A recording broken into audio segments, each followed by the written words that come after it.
Hello friend, GS concept point में आपका स्वागत है। जो क्वेश्चन नंबर 1 है वो कहता है कि विश्व व्यापार संगठन कब अस्तित्व में आया। इसे क्वेश्चन हमेशा पूछते रहते हैं, तो इसलिए इसे आप ध्यान में रखेंगे। ऑप्शन है आपका 1990, 2000, 1995 और 2005। तो जो विश्व व्यापार संगठन है, जिसको हम लोग शॉर्ट में WTO कहते हैं, यह जो है 1 जनवरी 1995 को अस्तित्व में आया था जो है। ठीक है, इसके जो सदस्यों की संख्या है यह 164 है। इसका जो मुख्यालय है स्विट्जरलैंड के जेनेवा में है। यह जो है विश्व का एक बड़ा आर्थिक अंतर्राष्ट्रीय संगठन है, जो क्या करता है कि व्यापार से संबंधित सदस्य देशों को व्यापार संबंधी जो है सरलता प्रदान करने में महत्वपूर्ण भूमिका निभाता है। उसके लिए वो परामर्श कर देता है और अंतर्राष्ट्रीय व्यापार को बढ़ावा देने में अपना योगदान देता है। प्रश्न 2 है, एग्राफिया क्या होती है। सुनने की क्षमता की हानि होती है, बोलने की समस्या की हानि होती है, लिखने की क्षमता की हानि होती है, या हानि समझने की क्षमता की हानि होती है। यह जो है क्वेश्चन पूछा जा रहा है कि यह आखिर यह क्या होती है। तो इस प्रश्न का जो उत्तर है आपका विकल्प 3 है, अर्थात यह लिखने की क्षमता की हानि होती है। तो एग्राफिया जो संबंधित है वो किससे, लिखने की क्षमता की हानि से संबंधित है। तो इस प्रश्न का जो उत्तर हो गया विकल्प 3 हो गया। जो है एग्राफिया जो है एक न्यूरो जो है लॉजिकल विकार होती है, जो लेखने की क्षमता की कमी का विकार होती है। ठीक है, इसी प्रकार से एक और प्रश्न पूछा जाता है, जैसे आता है कि डिसलेक्सिया ये क्या होता है। तो जो पढ़ने लिखने से संबंधित जो विकार होता है उससे जो है हम लोग डिसलेक्सिया कहते हैं। तो आप उसे भी ध्यान में रखेंगे, क्योंकि हो सकता है कि कहीं क्वेश्चन पूछ दे। अगला प्रश्न देखते हैं। अगला प्रश्न है, निम्नलिखित में से किस स्मारक को दक्कन का ताज के नाम से भी जाना जाता है। कुतुब मीनार, बीबी का मकबरा, चांद मीनार, यहाँ इसे 4 मीनार होने चाहिए, महाबत खां का मकबरा। ठीक है, तो हम या दूसरा ताजमहल कहा जाता है, तो वह जो है बीबी के मकबरा को कहा जाता है कि जो कि औरंगजेब की पत्नी की मकबरा है। ठीक है, और इसे औरंगजेब ने बनवाया था, और इसे दूसरा ताजमहल भी कहा जाता है, तो उसे जो है दक्षिण का ताज भी कहा जाता है।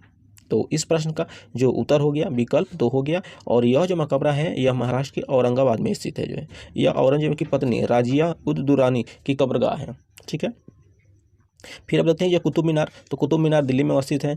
चांद मीनार यहाँ जो है यह 4 मीनार से संबंधित है। यह जो है आपको हैदराबाद में है, और इसकी जो स्थापना की थी मोहम्मद कुली कुतुब शाह ने किया था। तो आप इसे भी ध्यान में रखेंगे, क्योंकि इससे क्वेश्चन पूछे जाते रहते हैं। अगला प्रश्न देखते हैं कि ऑर्निथोलॉजी किससे संबंधित है। मछली के अध्ययन से, सरीसृप और उभयचरों के अध्ययन से, कीटों के अध्ययन से, पक्षियों के अध्ययन से। ठीक है, तो इस प्रश्न का जो उत्तर है विकल्प आपका 4 हो गया। ऑर्निथोलॉजी का संबंध होता है पक्षियों के अध्ययन से होता है। ठीक है, इसमें पक्षियों का अध्ययन किया जाता है। अब देखते हैं इसके अन्य विकल्प को। मछली के अध्ययन को क्या कहते हैं। तो जो मछली का अध्ययन होता है उसे इक्थोलॉजी कहते हैं। तो इक्थियोलॉजी कहते हैं। ठीक है, सरीसृप और उभयचरों के अध्ययन को क्या कहा जाता है। तो इसे जो है हर्पेंटोलॉजी कहा जाता है, जिसमें सरीसृप और उभयचर दोनों का अध्ययन किया जाता है। कीटों का जो अध्ययन होता है उसे हम एंटोमोलॉजी कहते हैं। तो आप इसे ध्यान में भी रखेंगे, क्योंकि जब इस तरह के प्रश्न पूछे जा रहे हैं तो हो सकता है कि इससे जो अगला जो शेष दिया हुआ है ऑप्शन, हो सकता है कि अगला बार इससे प्रश्न पूछे। अब देखते हैं अगला प्रश्न। अगला प्रश्न है, 1885 में हैजा का टीका निम्नलिखित में से किसने विकसित किया था। ठीक है, ऑप्शन है आपका एडवर्ड जेनर, जेमेफेरॉन, जोनास साल्क, लियोन कैलमेट। तो इस प्रश्न का जो उत्तर है आपका विकल्प 2 हो गया, अर्थात जेमेफेरॉन जो है 1885 ईस्वी में इन्होंने जो है हैजा का टीका की खोज किया था, और इन्होंने जो है आपको लुई पाश्चर के साथ जो है इन्होंने अध्ययन किया था, अर्थात उनके साथ इन्होंने यह काम किया था। ठीक है, एडवर्ड जेनर, अब देखते हैं कि देखिए इनसे भी क्वेश्चन बार बार आते हैं। तो एडवर्ड जेनर जो है इन्होंने चेचक की खोज किया था, चेचक के टीके की खोज किया था, तो इसलिए इंपॉर्टेंट है, क्योंकि हो सकता है कि आगे इनसे क्वेश्चन पूछा जाए। जोनास साल्क जो है या पोलियो के टीके का खोज किया था इन्होंने, तो हो सकता है इससे भी क्वेश्चन पूछे, तो आप इसे ध्यान में रखें। अगला प्रश्न देखते हैं। अगला प्रश्न है, निम्नलिखित में से किस राज्य में कोयले के सबसे अधिक भंडार हैं। ऑप्शन है आपका, अर्थात कोयले भंडार की बात हो रही है। ऑप्शन है आपका छत्तीसगढ़, उड़ीसा, झारखंड और पश्चिम बंगाल। तो इस प्रश्न का जो उत्तर है आपका विकल्प 3, अर्थात झारखंड। झारखंड राज्य में कोयले के सबसे अधिक भंडार हैं। उसके बाद जो है उड़ीसा का स्थान, उसके बाद छत्तीसगढ़ का स्थान है।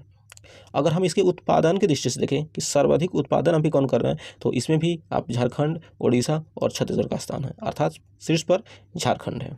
ठीक है। कोयला जो एक अवसादी चट्टानों से प्राप्त होती है, यह जो है क्या होता है कि वनस्पतियों के दब जाने से एक लंबे दीर्घकालीन के बाद जो है इस कोयले का निर्माण होता है।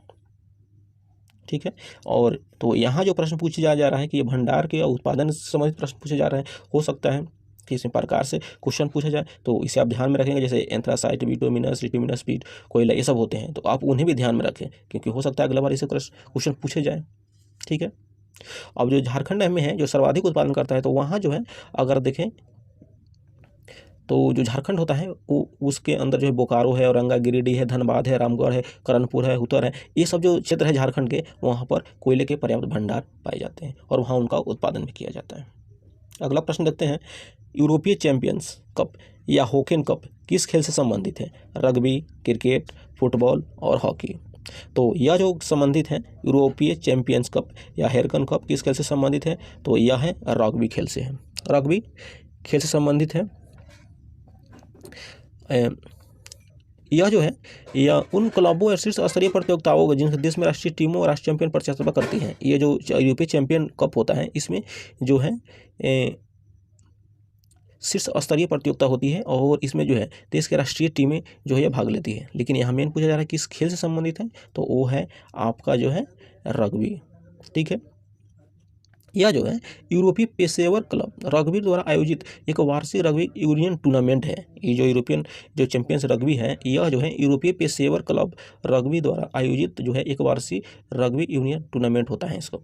तो इस तरह के प्रश्नों को आप पहचानें और ध्यान में रखें कि हो सकता है कि आगे और इससे क्वेश्चन पूछे, जैसे क्रिकेट से संबंधित हो कि कौन कौन से संबंधित हैं। जैसे हम लोग आप इसमें देखें तो जैसे एशेज कप होता है इंग्लैंड और ऑस्ट्रेलिया के बीच, तो इससे क्वेश्चन पूछे जाते रहते हैं कि वो किस खेल से संबंधित है या किन देशों के बीच होता है, तो उसे आप ध्यान में रखेंगे। वो क्रिकेट से हो गया, जैसे फुटबॉल हो गया, तो इसमें जैसे फीफा को लेकर बार बार पूछे जाते रहते हैं। तो इसे देखें कि अभी 22 का जो फीफा कप हुआ है वो कहाँ हुआ है, तो इसे आप ध्यान में रखें कि जैसे कतर में हुआ है। तो इस तरह के जो प्रश्न हैं आप उसको पहचानें और इस तरह से क्या हुआ कि आगे जो प्रश्न पूछे जाएंगे तो आप आसानी से हल कर पाएंगे। अब देखते हैं अगला प्रश्न। भारतीय संविधान में राज्यसभा के सदस्यों के नामांकन की प्रक्रिया निम्नलिखित में से किस देश के संविधान से ली गई है? ऑप्शन है आपका रूस, जर्मनी, आयरलैंड, संयुक्त राज्य अमेरिका। ठीक है। तो इस प्रश्न का जो उत्तर है वह विकल्प 3 हो गया, जो है विकल्प 3 हो गया आयरलैंड। इसके तहत जो है जो आयरलैंड से प्रावधान लिया गया है कि राष्ट्रपति द्वारा सभा के लिए सदस्यों के नामांकन की अवधारणा जो है वह यहाँ से लिया गया है। ठीक है। अब शेष प्रश्नों को देखते हैं। देखिए आप यहाँ जानते हैं कि नीति निर्देशक तत्व की जो हम चर्चा करते हैं और इसे कई बार पूछा जा चुका है एग्जाम कि वो किस देश से संबंधित है, तो आपको आयरलैंड से संबंधित है। और यहाँ देखिए एक और दूसरा प्रश्न पूछ दिया कि वह जो है कि राज्यसभा के सदस्यों के नामांकन की प्रक्रिया किस देश से, वो भी आयरलैंड से है। तो आप इसे भी ध्यान में रखें क्योंकि हो सकता है कि अगला बार कुछ और आपसे पूछा जा सके। तो देखिए जैसे रूस से है, तो रूस से जैसे हम नियोजन को देखते हैं, नियोजन प्रणाली, मौलिक कर्तव्य, ये सब जो है रूस से लिया गया है। और जो जर्मनी से है जैसे आपात उपबंध की जो हम चर्चा करते हैं, तो जो आपातकालीन उपबंध की जो प्रावधान भारतीय संविधान में किया गया है वह लिया गया है, वह जर्मनी से लिया गया है। संयुक्त राज्य अमेरिका में से जो है यह मौलिक अधिकार जो है वह संयुक्त राज्य अमेरिका से लिया गया है। तो इन चीज़ों को ध्यान में रखें आप।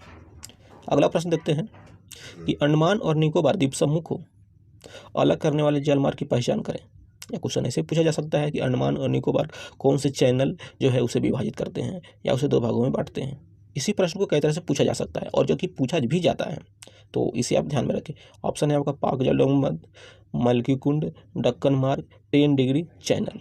तो इस प्रश्न का जो उत्तर हो गया आपका विकल्प 4 हो गया, 10 डिग्री चैनल। यह क्या करता है कि अगर आप अंडमान निकोबार की हिस्सा को देखेंगे तो ये 10 डिग्री चैनल एक अक्षांशीय स्थिति है। यह 10 डिग्री चैनल अक्षांश है जो अंडमान और निकोबार को 2 भागों में बांटती है। तो इसी प्रश्न को ये पूछा जा रहा है और इसे आप बिल्कुल ध्यान में रखें क्योंकि इससे कई बार प्रश्न पूछे जा चुके हैं।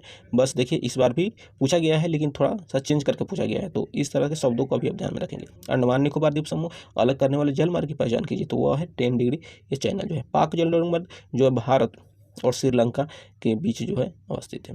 तो इससे भी क्वेश्चन आते जाते रहते हैं कि कौन सा जलौघ भारत पाकिस्तान श्रीलंका को अलग करता है या किससे संबंधित है, दोनों के बीच कौन जलौघ है, तो इसे आप ध्यान में रखेंगे। हेलो फ्रेंड, अगला जो प्रश्न है वह है कि पैठनी जो साड़ी है, बुनाई उद्योग जो साड़ी बनाई जाती है वह किस राज्य से संबंधित है। तो इस ऑप्शन को देखिए, राजस्थान, गुजरात, महाराष्ट्र और अहमदाबाद। तो इसका जो उत्तर हो गया विकल्प 3 हो गया। यह जो है महाराष्ट्र से संबंधित है, अर्थात यह औरंगाबाद जिले के एक पैठन शहर में यह साड़ी जो बनाई जाती है और जिस पर जो है इसका नामकरण भी किया गया है। तो ये जो पैठनी साड़ी जो बुनाई उद्योग है वह महाराष्ट्र राज्य में है, लेकिन वह महाराष्ट्र के औरंगाबाद से संबंधित है।